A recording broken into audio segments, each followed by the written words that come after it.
일단은 한덕수 권한대행이 국민의힘 경선에 참여 안 하지만 향후 이제 정치적인 상황에 따라서 등판할 수 있다는 얘기가 사실 끊이지 않고 있거든요.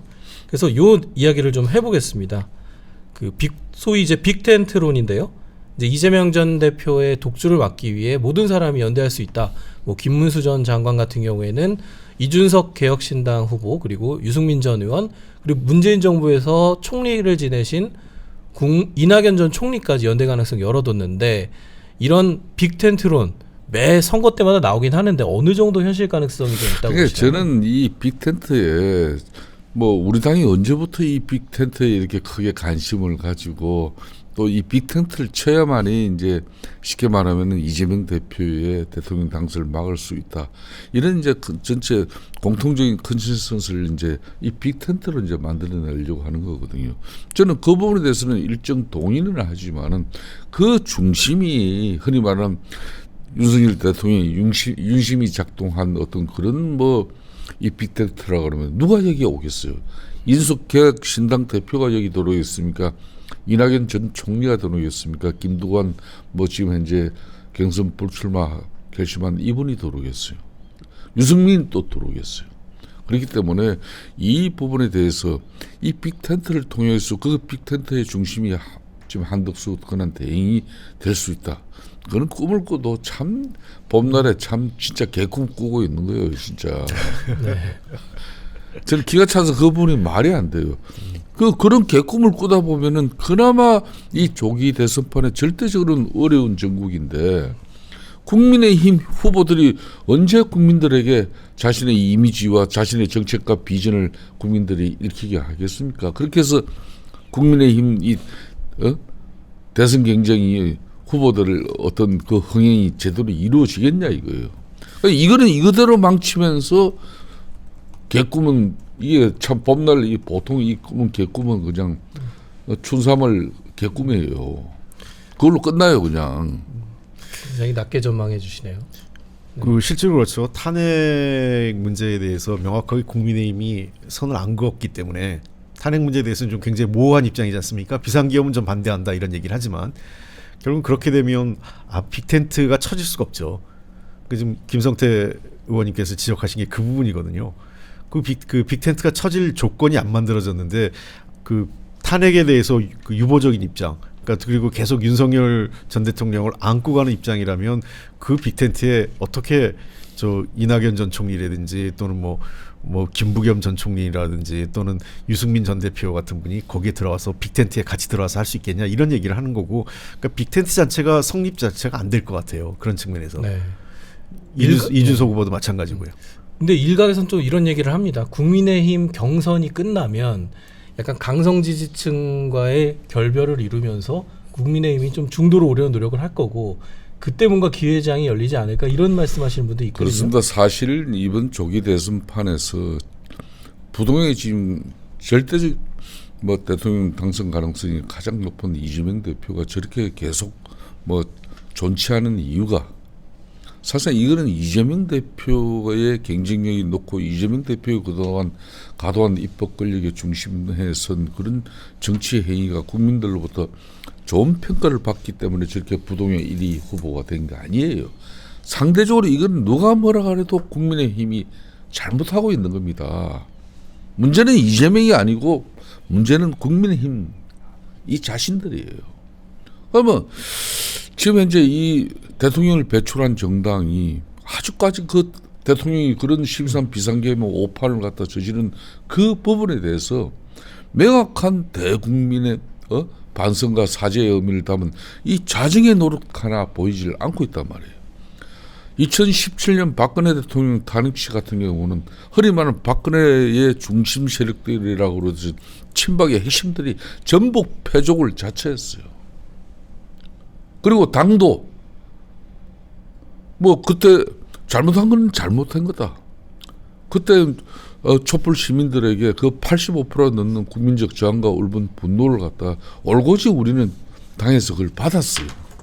그래서 이제 자유투표였지만은 국회 본회의장에서 가만히 넘는 우리 당 의원의 가만히 넘는 의원들이 판단을 하고 또 우리 당 자신들도 박근혜 대통령에 대한 일정 부분 지우기를 했습니다. 당시 홍준표 당대표가 되고 제가 원내대표 됐을 때 많은 아픔이 있었어요. 정말 이거는 지금 윤석열 대통령과 비교해서는 정말 억울하게 탄핵당한 사람이 박근혜 전 대통령입니다. 정말 민주당의 과도한 선동해가지고 결국 박근혜 대통령 탄핵됐습니다. 그 자신 5년여 가까운 옥고를 치르면서까지 말 한마디 안 하고 그 인고의 시간을 자신의 희생의 시간으로 점철시켜 버렸어요. 그렇게 했기 때문에 5년 만에 다시 국민들이 지난 2022년 우리 당에서 세운 윤석열 후보를 다시 선택해 준 건데 그 감사한 고마운 마음을 잊어버리고 이번에는 아예 염치 없는 짓들만 하고 있는 거예요. 최소한 윤석열 대통령의 척근 그런 호가호위 세력들 일부라도 배지 몇 개라도 이렇게 날리면서 국민들에게 잘못했습니다. 그 사죄의 심정으로 당을 혁신하고 변화시켜 나가는 그런 경선판이 돼야 되는데 이거는 아직까지 윤비 어천간을 갖다 되새기지 않으면은 대선 후보가 당내 후보가 될 가능성이 없으니까 어정쩡한 이 처신을 하다 보니까 이 국민들 우리 국민의힘 이 경선을 제대로 바라보지 않는 핵심적인 이유가 거기에 있는 겁니다.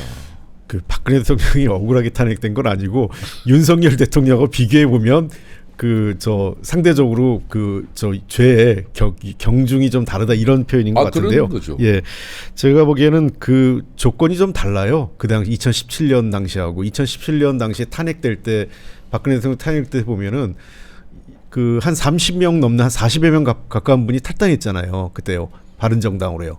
그래서 나가서 사실상 그 바른정당 같은 경우는 새로운 대안을 모색하겠다고 했고 완전히 박근혜 대통령의 이 흔적을 다 지우려고 했던 거고 당시 남아있던 한나라당이었죠. 그 한나라당 내에서도 새누리당이었죠. 새누리당이었는데 새누리당 후보가 홍준표 그때 그 후보가 됐어요. 홍준표 후보가 뭐라고 그랬냐면 박근혜 대통령하고도 완전히 관계를 끊었어요. 뭐 심하게 표현하면 비유적 표현이지만 뭐 춘향인 줄 알았더니 향단이었다 뭐 이런 식의 표현까지 해가면서 아예 선을 걷죠. 그런데 지금은 그렇지 않은 것 같아요. 왜 그러냐면 이게 태생적 한계인데 지금의 그 쌍권 대표 권영세 그다음에 그 권성동 두 쌍 대표가 이 문제가 되는 거는 탄핵을 찬성했던 한동훈 당시 대표를 밀어내고 지금 들어온 거거든요. 그러니까 탄핵을 태생적으로 탄핵을 그 반대할 수밖에 없는 그리고 그 입장이 지금 국민의힘에 계속 남아 있는 거죠. 그러니까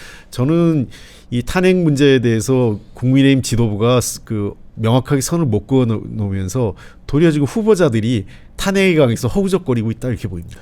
이런 지금 두 분 모두 국민의힘 그 경선 주자들에 대해서 이제 강한 톤으로 비판을 하셨는데 이런 얘기가 있습니다. 뭐 이 한덕수 차출론 그리고 빅텐트론이 결국에는 각본을 대통령과 김 여사의 측근들이 쓰고 있다. 뭐 이런 지적도 나오거든요.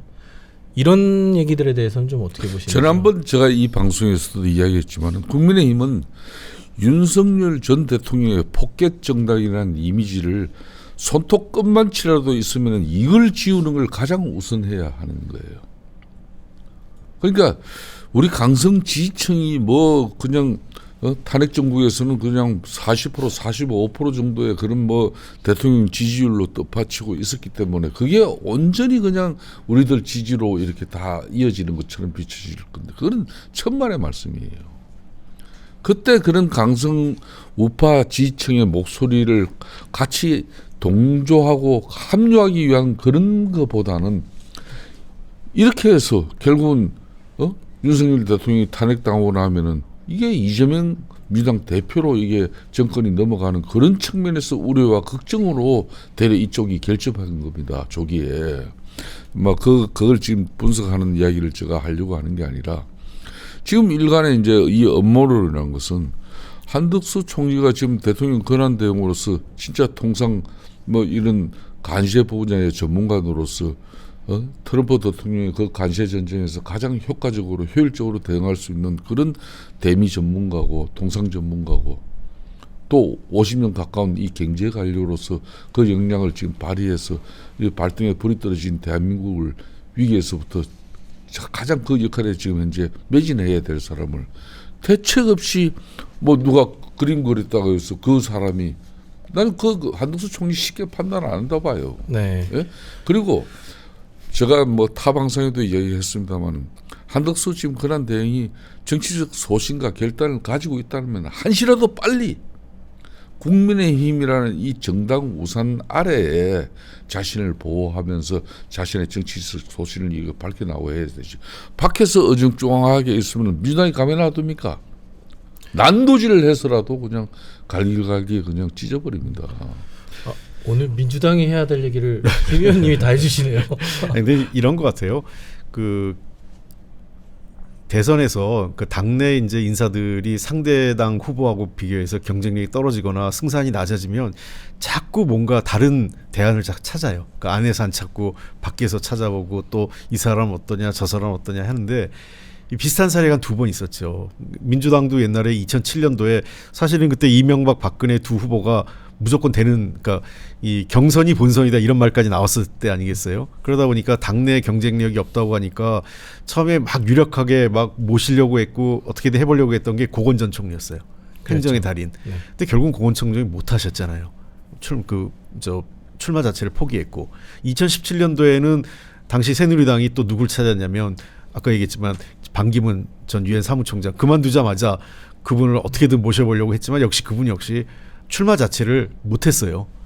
그러니까 제가 얘기하는 거는 이 운동선수로 치면 야구 선수의 근육과 축구 선수의 근육이 다른 거예요. 그렇죠. 예, 근데 행정관료로서 쭉 진짜 한 30-40년, 40년 가까이 지금 그 한덕수 권한대행이 해왔는데 이제 와서 갑자기 정치인으로서 뛴다? 이거 쉽지 않습니다. 네. 그러니까 제가 보기에는 이 자칫 어떤 일이 벌어지냐면 한덕수 후보는 결국은 그 주저주저하다가 출마 못하고 국민들은 이 지금 국민의힘의 그 지금 경선 과정이 일종의 그 예비전처럼 치러져서 관심도 뚝 떨어지는 거예요. 야 누가 되지? 누가 돼서 한덕수 후보랑 저 권한대행이랑 누가 나중에 이 본선 치르지? 이런 거에만 관심 가지면 흥행도 실패하고 결국은 한덕수 권한대행이 제가 보기엔 하려면 빨리 아까 우리 김성태 대표님 말씀하신 것처럼 빨리 결정하고 나와야지 저렇게 간보고해서 되는 게 아니에요. 특히 대통령직은요. 본인이 강력하게 결심하고 권력 의지를 강력히 갖지 않으면 쉽지 않습니다. 국회의원 어쩌다가 우연히 국회의원직이나 뭐 또 시도지사 정도 하는 거하고 대통령하고는 완전히 다른 거죠. 그런 거죠. 제가 공교롭게 그 홍 대표님 말씀처럼 고건 당시 서울시장이 지금 현재 당시 열린 우리당 후보로 그 수많은 작업이 들어왔었어요. 그때 제가 또 서울시의회를 했었습니다. 고건 시장하고 같이 경험했고 또 2017년 당시에는 이제 방규민 유엔 사무총장은 실질적으로 당시 민주당 유력 후보였던 뭐 그지 당선이 기정사실화됐던 그런 문재인 후보보다 여론조사에서 월등하게 나왔습니다. 그래서 당시 새누리당에서는 대통령을 탄핵당한 그 정당에서 내가 거기에서 후보를 설 수는 없다. 그래서 새 집을 지어주면 들어올 거냐 그래서 그렇게 해서 만들어진 게 바른정당입니다. 그 바른정당을 만든 작업을 초대 사무총장이 또 제가 했어요. 물론 거기에 합류한 사람들의 한 40여 명 가까운 의원들이 유승민처럼 거기서 자신의 독자적인 어떤 정치 뭐 세력을 만들려고 정치적 기반을 만들려고 한 사람도 있는가? 우리 같은 사람은 그래도 당시 박근혜 대통령이 탄핵은 됐지만은 그렇다고 해서 정권까지 이렇게 또 하루아침에 넘겨주는 거는 이거는 좀 문제가 있다. 그래서 이제 반기문 전 유엔 총장을 갖다 바른정당에 이렇게 모셔가지고 쉽게 말하면 다시 보수 정권을 유지하려고 했지만은 그 이제 반기문 총장이 인천공항에 들어오자마자 이게 정당에서 그 그림을 만들고 후보를 케어했으면 그렇지 않은데 그냥 마포에 그냥 오피스텔 사무실 김숙 전 대사를 비롯한 그런 애교 관련도 돈 받으면서 한 20일 버티다가 선영에 이런 뭐 가서 뭐 설화가 있었던 걸로 기억합니다. 설화도 문제죠. 뭐 지하철 타는 데도 가서도 문제죠. 뭐 또 한 20일을 민주당 때려버리니까 그대로 주저앉은 거예요. 그러니까 이 정통 관료들은요 시간이 가면 갈수록 그 정치적 소신과 결심은 어려워지는 겁니다. 네.